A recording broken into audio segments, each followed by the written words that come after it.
Welcome back to my channel. আমি সুতপা চলে এসেছি। তোমরা কেমন আছো? নিশ্চয়ই ভালো আছো। আমিও ভালো আছি। তো সকালবেলা ফুলগুলো দিয়ে শুরু করলাম, আর কিছু শেয়ার করতে পারলাম না। তারপরে বসে পড়ছি 14 শাক নিয়ে। এই দেখো 14 শাক গুছাতে। তা সব রকম তো এলোমেলো করে নিয়ে এসেছে, তো এখন আমাকে সেগুলো বাছতে হবে। তাই একটা একটা করে বাছি আর দেখি 14খানা শাক হয়েছে কিনা। তো দেখো বাছা হয়ে গেছে, প্রত্যেকটা নিয়ে নিয়েছি, এমনকি গোনাও হয়ে গেছে, তার মধ্যে বেশি আছে। তার জন্য সবগুলো বেছে নিলাম। আর লাল শাকটার ভাগটা বেশি আছে, আর পাট শাক আছে কিছুটা। আর তারপরে বাদ বাকি অন্যান্য শাকগুলো আছে, বুঝতে পারছো? এই দেখো। তা সব কাজ করে তারপরে শাক ঠাক ধুয়ে নিয়ে চলে এসেছি রান্নাঘরে। এই দেখো সব এলোমেলো ভাজ, দেখতে পাচ্ছ? এবার রান্নাঘরে চলেছি, একে একে চাও খাওয়া হয়ে গেছে, আজকে তোমাদের সাথে শেয়ার করিনি সেটা। তাই এবার শাকগুলোকে কেটে নেবো, ভালো করে কুচি কুচি করে কেটে নেবো। আর শাক তো অনেকটাই কুচি কুচি করে কাটতে পারি, কিন্তু এই বটিটাটা ছোটো বলে অতটা কুচি হয় না। তাও দেখো অনেকটাই ঝিরঝিরি হয়েছে। আর আমাদের মধ্যে শাক না প্রচুর ছোটো ছোটো করে কাটা হয়, মানে শাক কাটার চোটেই শাক রান্না হয়ে যায়, এরকম একটা ব্যাপার। এই দেখো, দেখতে পাচ্ছ? তা ছোটো বটিটা যদি না হতো, বড় বটিটা হলে আমি এর থেকেও ঝিরিঝিরি কাটতে পারতাম। তোমরা কে কে 14 শাক খেয়েছো অবশ্যই কমেন্ট করে বলো। এ দেখো সব রকম শাকগুলো দেখতেও কত ভালো লাগে না? তা সব শাক তোমার কাটা হয়ে গেছে। এবার কড়াই বসিয়ে দিচ্ছি, দিয়ে দেবো পরিমাণ মতন সর্ষের তেল। রান্না তো সর্ষের তেলে ভালো হয় খেতে, তাই সর্ষের তেলে রান্না করতে আমাদের শুকনো লঙ্কা আর দিয়ে দিলাম কালো জিরে। এবার এটা একটু ভেজে নেবো। ভেজে নিয়ে আজকে তো রসুন দেবো না, যেহেতু নিরামিষ হবে, তার জন্য শাকটাই দিয়ে দিলাম। এ দেখো, আর দিয়ে দিলাম কাঁচা লঙ্কা। আর এর মধ্যে আর কিছু দিতে হবে না। দিয়ে দেবো পরিমাণ মতো লবণ আর একটুখানি হলুদ। হলুদ ছাড়া তো যে কোনো রান্না করি না, তার জন্য শাকেও একটু হলুদ দিয়ে দিই। অনেকেই দেয় না, কিন্তু আমরা হলুদ ছাড়া খাই না, ঠিক আছে? তার জন্য দেখো হলুদ দিয়ে এবার ভালো করে উল্টে পাল্টে একটু ভেজে নেব। আর সব রকম শাক আছে, শাক থেকে তো শাক ভাজা শুরু করলে তখন তো একটু জল গালতে থাকে, তা নাড়াচাড়া করতে করতে জলটাকে পুরো শুকিয়ে নেবো। এ দেখো এর মধ্যে সব রকমই আছে, পাট শাক থেকে, মূলো শাক থেকে, লাল শাক থেকে, কলমি শাক, তারপরে যা যা মানে অনেক রকম শাক আছে। হ্যাঁ, এই দেখো শাকটাই প্রথমে ভাজা শুরু করলাম তোমাদের সামনে। তারপরে এই দেখো অনেকটা ভাজা হয়ে এসেছে, দেখতে পাচ্ছ?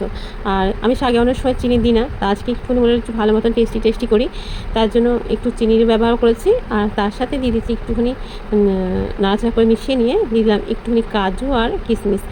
অনেকে তো পোস্ত দেয়, সেটা খেতেও ভালো লাগে। আবার কাজু কিশমিশ দিলে সেটাও খেতে ভালো লাগে, জানো তো? সব রকম শাক যেহেতু আছে, আর যখন কিশমিশটা মুখে পড়ে না, খুব সুন্দর লাগে, মিষ্টি মিষ্টি একটা ভাব লাগে, তো ভালো লাগে। তো দেখো শাক ভাজা হয়ে গেছে। এবার এটাকে ভালো করে মিশিয়ে নিয়ে নাবিয়ে নেব। আর ধনে পাতার মধ্যে আগেই দেওয়া আছে, আর এক্সট্রা করে আমি আর দিলাম না, তার জন্য এই দেখো নাবিয়ে নিয়েছি। আর গার্নিশের জন্য দিয়ে দিচ্ছি একটা কাঁচা লঙ্কা। তারপরে ওই কড়াইতে আবার বসিয়ে দিলাম শুকনো লঙ্কা, তেজপাতা আর সাদা জিরে। এবার আজকে রান্না করবো সোয়াবিন, সেটা হবে নিরামিষ। তার জন্য দিয়ে দিলাম আলু কিছুটা ভেজে নিয়ে তারপরে ভিজিয়ে রেখেছি সোয়াবিনটা, সেটা ধুয়ে আলুটা ভাজা হয়ে গেলে এর মধ্যে দিয়ে দেবো সোয়াবিনটা। দেখো তা যেহেতু এটা 14 শাকের দিন, তার জন্য 14 শাকের দিনও নিরামিষ খাওয়া হয়, আবার কি কালী পুজোর দিনও নিরামিষ খাওয়া হয়, তার জন্য নিরামিষই করবো। এ দেখো এটা একটু ভেজে নিয়েছি। এবার দিয়ে দেবো লঙ্কা গুঁড়ো, তারপরে হলুদ গুঁড়ো, আদা, তারপরে জিরে গুঁড়ো, সব কিছু দিয়ে দেবো। আর লবণ সব কিছু দিয়ে ভালো করে কষাবো। তো আগে বলছি নিরামিষ হবে, খালি আদাটাই ব্যবহার করবো, পেঁয়াজ রসুন ব্যবহার করবো না। তার জন্য এবার ভালো করে এটাকে একটু টমেটম দিয়ে সব কিছু দিয়ে একটুখানি ভালো করে একটু সামান্য জলও দেবো, জানো তো? দিয়ে একটু ভালো করে কষিয়ে নেবো, কারণ একটু জল না দিলে যে কোনো তরকারি কষাতে ভালো হয় না, তাই সামান্য একটু জল দিয়ে দেবো টমেটোর সাথে, দিয়ে একটু ভালো করে কষিয়ে নেবো। বুঝতে পারছো? এই দেখো। আর তরকারি যত কষানো হবে তত তো তার টেস্ট বেশি হবে, সবাই জানো। এবার একটু লেগে লেগে যাচ্ছে, দেখতে পাচ্ছ? তাও আমি ভালো করে এপিট ওপিট করে নাড়ছি। দেখো তোমরাও এরকমভাবে করো, কিন্তু তাও আমি করলাম, সেটা তোমাদের সাথে শেয়ার করলাম। আর আমাদের এখন একভাবে এত সোয়াবিন খাওয়া হচ্ছে না, সোয়াবিন খেতে তার সোয়াবিন ভালোও লাগছে না, জানো তো? এ দেখো জল দিয়ে মানে জল দিয়ে একটু ফুটিয়ে দিই, সেটা তোমাদের সামনে দেখানো হয়নি, কারণ ফোনটা কিছুতেই অন হচ্ছিল না, তার জন্য। তা দেখো তরকারি আমার হয়ে গেছে, কালার দেখে বুঝতে পারছো হয়ে গেছে। মানে ফোনটা যখন গরম হয়ে যায় না, ফোনটা তখন কাজ করে না, জানো তো? তার জন্য। তা দেখো একটু ধনেপাতা দিয়ে দিলাম, দিয়ে এবার নামিয়ে নেবো। কালার দেখে বুঝতেই পারছো যে কতটা ভালো হয়েছে। আর ভিডিওটাকে স্কিপ করো না, তোমরা আমার পাশে থেকো, আমি তোমাদের পাশে আছি। এ দেখো কালারটা দেখো। নতুন বন্ধুরা চ্যানেলটাকে সাব করে পাশে থেকো। তারপরে আর আসিনি, মানে রান্না করার পরে আসিনি, একা একাই সব কাজগুলো করেছি। তারপরে এসেছি সন্ধ্যেবেলা, চলতো প্রদীপ দিতে হয়, কিন্তু দুঃখের বিষয় প্রদীপ ঘরে ছিল না, আর আনারও কেউ নেই। ছেলে কাজে ব্যস্ত, ওর বাবা কাজে ব্যস্ত, যার জন্য 14খানা মোমবাতি দিয়ে দিচ্ছেন। এমনকি আমরা তো আরও অনেকে ভাড়া থাকি, সবাই মিলে দিয়েছে। সবারটা দেখো, দেখতে কি ভালো লাগছে না? তাই আমারটা তুলেছি, এটা হয়তো আমি দিয়েছি, বাইরে ঘরে দিয়েছি, তেমন কেউ দেখো দেখাচ্ছি, সবাই দিয়েছে, সবারটা তুললাম। আরেকজন দিয়েছে, তারটা নিবেও গেছে, তাই দেখো। চোদ্দো প্রদীপ ধরিয়ে ঠরিয়ে কোথাও তো যাওয়া হয় না, বাড়িতেই থাকি, তাই তোমাদের বাড়ির ভিডিওই দিই। তোমাদের কেমন লাগে তোমরা অবশ্যই কমেন্ট করে বলো। তা হয়ে গেছে, তারপরে বসেছি একটুখানি তিলের নাড়ু করবো বলে। মেয়ে তিলের নাড়ু খেতে ভীষণ ভালোবাসে, ছেলেও খায়। তা সবসময় বাড়িতে থাকে না, যখন পায় মুখ খেয়ে নেয়। তা দেখো নিয়ে নিচ্ছি অনেকটা তিল, মনে হয় এখানে 250-300 মতন তিল হবে। তারপরে কড়াই বসিয়ে দিয়েছি, এবার তো তিলটাকে ভালো করে ভেজে নেবো একটু লাল লাল হওয়া অবধি। আর তিলটাকে কড়াইতে দিয়ে তো অনবরত নাড়ানাড়ি করে যেতে হবে, নাহলে তো লাল বেশি হয়ে গেলে পুড়ে গেলে ভালো লাগবে না। হালকা ব্রাউন তো একটু লাগবেই, কারণ তিল ভালো করে ভাজা না হলেও সেই নাড়ু খেতে ভালো লাগে না। তার জন্য দেখো আমি অনবরত নাড়াচাড়া করছি একভাবে, যেন নিচ থেকে লেগে না যায়, আর যেন সব কটা খুব সুন্দরভাবে ভাজা হয়ে যায়। তার জন্য নারকেলের নাড়ুটা অতটাও করা হয় না, কারণ নারকেলের নাড়ুটা অতটা কেউ বাড়িতে ভালোবাসে না, তার জন্য। আর তিলের নাড়ুটা খেতে সবাই ভালোবাসে, তাই কী একটা ছিল তিলের মধ্যে, মানে ডাল, সেই ডালটা আবার তুলে ফেলে দিলাম, জানো তো। দেখো তারপরে একভাবে নেড়িয়ে যাচ্ছি। তোমাদের তো সবসময় বলি একটা রান্না করতে কম সময় লাগে, অনেকটাই সময় লাগে, কিন্তু তোমাদের সবসময় সবটা আমি দেখাই না, চেষ্টা করি কিছুটা স্কিপ করে দিতে, কারণ একই নাড়ানাড়ি কতক্ষণ দেখাবো বলো তো। আর যখনই না দেখাই তখনই ভিডিওটা ছোটো হয়, আবার যদি দেখাতে যায় তখন ভিডিওটা অনেকটা বড়ো হয়ে যায়। আর যখনই বড়ো হয়ে যায় তখনই শর্ট করতে গিয়ে আর ভয়েসটা খুব তাড়াতাড়ি হয়ে যায়, জানো তো। তাই দেখো আমার ভাজা হয়ে গেছে, দেখতে পাচ্ছি হালকা হালকা ব্রাউন ব্রাউন হয়ে গেছে। এবার তিলটাকে আমি নামিয়ে নেবো, নামিয়ে একটা স্টিলের থালাতে নামাবো, কারণ অন্য কিছু থালাতে তো নামানো যাবে না। তা ওই কড়াইতে দিয়ে দেবো পরিমাণ মতন গুড়।